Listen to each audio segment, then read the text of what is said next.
Hello everyone, welcome back to our channel. So in this video I am here with some of the questions of corporate accounting. ठीक है, so let's start the video. The first question is cancellation of shares means. अब बताओ, अगर हम लोग shares को cancel कर रहे हैं तो मीन्स उसका क्या है? हम उसको रीइशू कर रहे हैं, वैल्यूएशन कर रहे हैं, या फिर फॉरफीचर कर रहे हैं, या फिर अलॉटमेंट कर रहे हैं. तो इसका सही आंसर बताइए. कैंसिलेशन का मीन्स होता है हम उसको फॉरफीट कर रहे हैं. Answer C is correct. Okay. To issue shares on premium means. अब अगर हम शेयर्स को अपने प्रीमियम पे इशू कर रहे हैं तो इसका मतलब क्या है? जो फेस वैल्यू हम लोग उसकी जो फेस वैल्यू पे इशू कर रहे हैं, या फिर फेस वैल्यू से ज़्यादा पे इशू कर रहे हैं, या फिर फेस वैल्यू ऑफ शेयर से कम पे इशू कर रहे हैं, या फिर इनिशियल पब्लिक ऑफर. तो बताइए इसका सही आंसर क्या है? अगर हम लोग कोई भी चीज़ प्रीमियम पे इशू कर रहे हैं, मीन्स अगर 10 रुपये का शेयर है और हम 2 रुपीज़ प्रीमियम के भी ले रहे हैं, तो इट मीन्स 12 रुपीज़ का हम लोग दे रहे हैं. तो ये क्या हो गया? Issue on shares, issue on more than the face value of shares. ठीक है, बी आंसर सही हो जाएगा. Next question is to issue shares on par. अब बताओ पार का मतलब क्या होता है? देखो एक चीज़ समझ लो, तीन चीज़ें होती हैं. एक होता है एट पार, फिर होता है एट प्रीमियम, और तीसरा होता है एट डिस्काउंट. क्या होता है? अब तो बेसिकली शेयर्स जो होते हैं डिस्काउंट पे इशू नहीं होते. पार का मतलब होता है फेस वैल्यू पर ही हम इशू कर रहे हैं. अगर 10 रुपये का शेयर है तो हम 10 का ही दे रहे हैं. प्रीमियम का मतलब होता है 10 रुपये का शेयर है हम 12 रुपये का दे रहे हैं, मीन्स 2 रुपये प्रीमियम इंक्लूड करके दे रहे हैं. और डिस्काउंट का मतलब होता है 10 रुपये का शेयर है हम 9 या 8 रुपीज़ में दे रहे हैं. ओके, क्लियर हो गया. तो इसमें बोल रहा है to issue share on par. Par का मतलब होता है फेस वैल्यू पे देना. तो इसमें बताइए कौन सा आंसर सही है? ए वाला, issue on face value of shares. Okay, next question is to issue shares on discount. अभी बताया डिस्काउंट का मतलब है फेस वैल्यू से कम पे होगा. ठीक है, तो आंसर क्या हो जाएगा? सी वाला, issue on less than face value of shares. Clear. आगे गुडविल मीन्स. अब बताओ गुडविल क्या होता है? गुडविल या फिर क्रेडिट या डेबिट या गुड विशेस. देखो गुड विशेस तो होंगी नहीं, नो. गुडविल ना, अच्छी सोच या अच्छा विल करना, नहीं. डेबिट नहीं. आंसर हमारा सही क्या होगा? क्रेडिट. गुडविल मीन्स होता है क्रेडिट. हम किसी से उधार पे माल ले सकते हैं अगर हमारी मार्केट में गुडविल अच्छी है तो. Okay, next question is which of the following method is valuation of goodwill. Valuation of goodwill का कौन सा मेथड है बताओ? एवरेज और average profit method, super profit method, capitalisation method, straight line method. देखो सबसे गलत तो ये वाला आंसर हो गया. कौन सा? Straight line method. क्योंकि स्ट्रेट लाइन मेथड जो होता है वो डेप्रिसिएशन का मेथड है. किसका? डेप्रिसिएशन का वन ऑफ द मेथड है. तो गलत हो गया ये वाला. ठीक है, बाकी तीन जो होते हैं तीनों क्या है? गुडविल के ही मेथड है. आगे सुपर प्रॉफिट मीन्स. 7 का आंसर बताइए. सुपर प्रॉफिट मीन्स क्या होता है? Average profit minus net profit, average profit minus normal rate of return, नहीं. नेट प्रॉफिट माइनस एवरेज, ना. आंसर सही है ए वाला. Average profit minus net profit is equals to super profit method. ठीक है, is equals to super method. अब आगे next question पढ़ो. Which of the following is not method of calculation और परचेज कंसिडरेशन. अब बताओ परचेज कंसिडरेशन का कौन सा मेथड नहीं है? लमसम मेथड है, नेट एसेट मेथड है, नेट पेमेंट मेथड है. कौन सा नहीं है? Annuity method. परचेज कंसिडरेशन को कैलकुलेट करने के लिए एन्यूटी मेथड कोई भी मेथड नहीं है. ठीक है, आगे मर्जर ऑफ टू कंपनीज और business undertakings to form new company. इसका क्या होगा बताओ?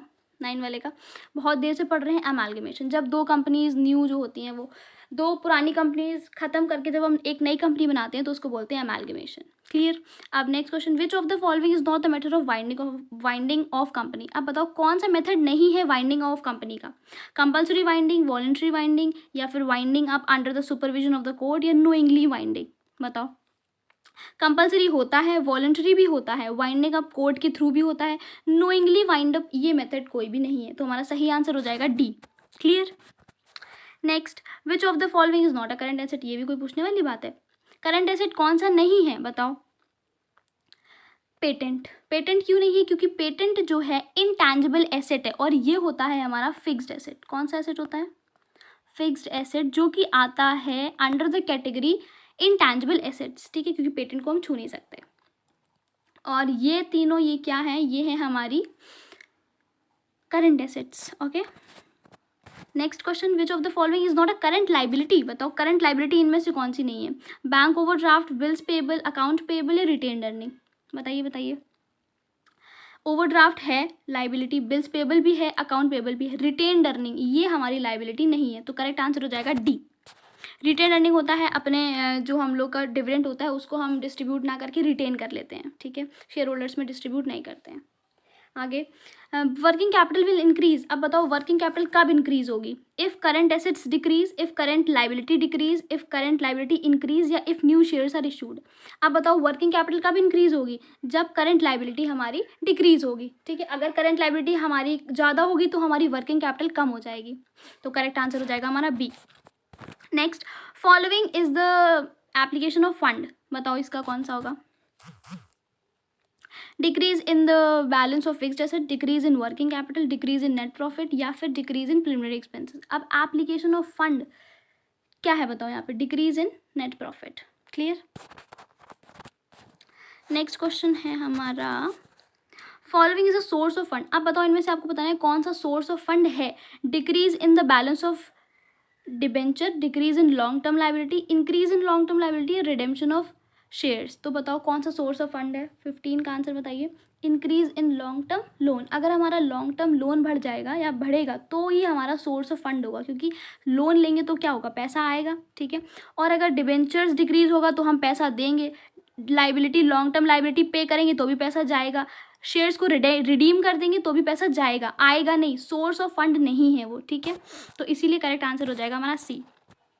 Next, provision for income tax is. अब बताओ प्रोविजन फॉर इनकम टैक्स है तो इसको क्या करेंगे? डेबिट होगा पीएल एप्रोप्रिएशन में, डेबिट होगा पीएल अकाउंट में, डेबिट होगा ट्रेडिंग में, या फिर क्रेडिट होगा पीएल एप्रोप्रिएशन में? बताइए। तो जो प्रोविजन फॉर इनकम टैक्स होता है ये डेबिट होता है पीएल के अकाउंट में। किस में? पीएल के अकाउंट में ये डेबिट किया जाता है।